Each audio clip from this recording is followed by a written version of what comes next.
Hey guys, welcome back to my class. So guys, आज हम English reading की practice करेंगे और देखेंगे कि इंग्लिश से हिंदी में कैसे ट्रांसलेट करते हैं शब्दों को या फिर सेंटेंस को। और साथ में आपको बता दें कि इंग्लिश स्पीकिंग को अच्छे से सीखने के लिए हमें 4 चीज़ों को फॉलो करना होता है। First, watching, listening, speaking, reading. देखना, सुनना और बोलना एंड पढ़ना। अगर हम इन 4 चीज़ों को फॉलो करते हैं तो हम बहुत अच्छी इंग्लिश सीख लेंगे और बोल भी सकते हैं। सो गाइस, आज की हमारी कहानी स्टोरी है। स्टोरी की रीडिंग करेंगे। बहुत ही सिंपल है, आप सबके बहुत इजी है, सबने पढ़ रखी भी है। तो आइए क्लास को शुरू करते हैं। और आज की स्टोरी का टाइटल है the boy who cried wolf. The boy means लड़का, हु जो, क्राइड चिल्लाता था, वोल्फ भेड़िया। वोल्फ मीन्स होता है भेड़िया। तो एक लड़का जो चिल्लाता था, भेड़िया। आइए क्लास को शुरू करते हैं। सो गाइस, इसमें है आ बॉय, एक boy had a duty to look after a flock of sheep. So guys, a boy means एक लड़का, हैड था, जिसका था या थी, आ ड्यूटी एक ड्यूटी थी, जिम्मेदारी थी। क्या थी जिम्मेदारी थी? टू लुक आफ्टर देखभाल करने की, आ फोक मीन्स जानवरों के समूह की, ऑफ शिप कौन से जानवर के? शिप। भेड़ जानवर जो है, भेड़ के समूह की देखभाल करने की जिम्मेदारी थी एक लड़के की।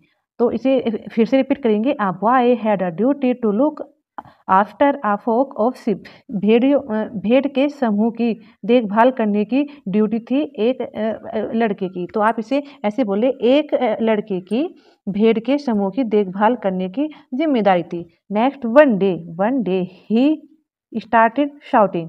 वन डे एक दिन ही, उसने स्टार्टेड शुरू किया।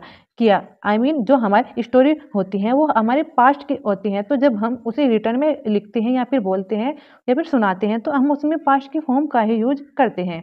स्टार्ट है फर्स्ट फॉर्म, लेकिन यहाँ पर है स्टार्टेड, तो ये सेकंड फॉर्म में बात पास्ट की है। तो वन डे एक दिन ही स्टार्टेड शुरू किया, शाउटिंग चिल्लाना। एक दिन उसने चिल्लाना शुरू किया। वोल्फ वोल्फ वोल्फ, भेड़िया भेड़िया भेड़िया। For the sole purpose of fun, उसने ओनली, यह जो भेड़िया भेड़िया चिल्लाना शुरू किया, उसका पर्पज था, उद्देश्य था, हंसी मजाक करना। तो उसने हंसी मजाक करने के उद्देश्य से भेड़िया भेड़िया चिल्लाना शुरू किया।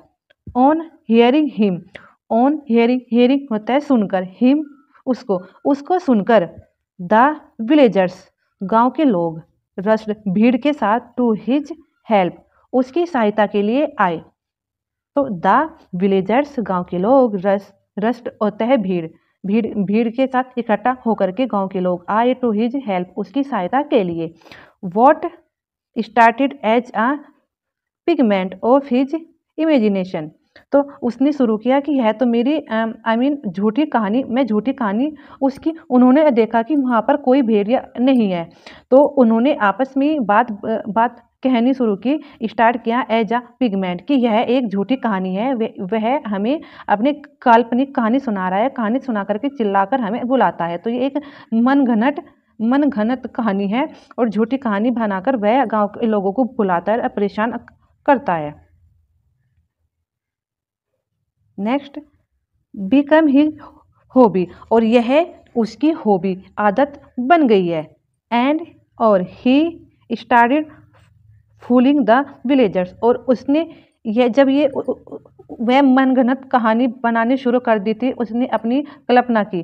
तो ही वॉट स्टार्टेड, उसने मनगढ़ंत कहानी बनानी शुरू कर दी थी। फिर क्या था भाई? बिकम हिज हॉबी, और यह उसकी आदत बन गई थी।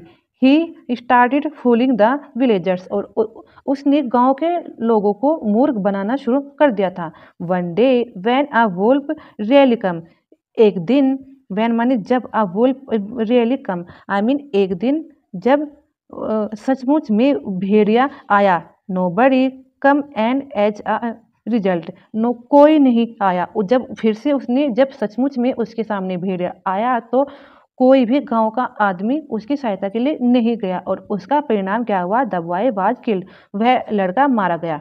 There was no one to blame किसी पर भी कोई ब्लेम नहीं था, वह इसके लिए खुद ही जिम्मेदार था। सो गाइस, आई होप आपको स्टोरी अच्छी लगी होगी, और जो इसकी मोरल है आइए उसको भी समझते हैं।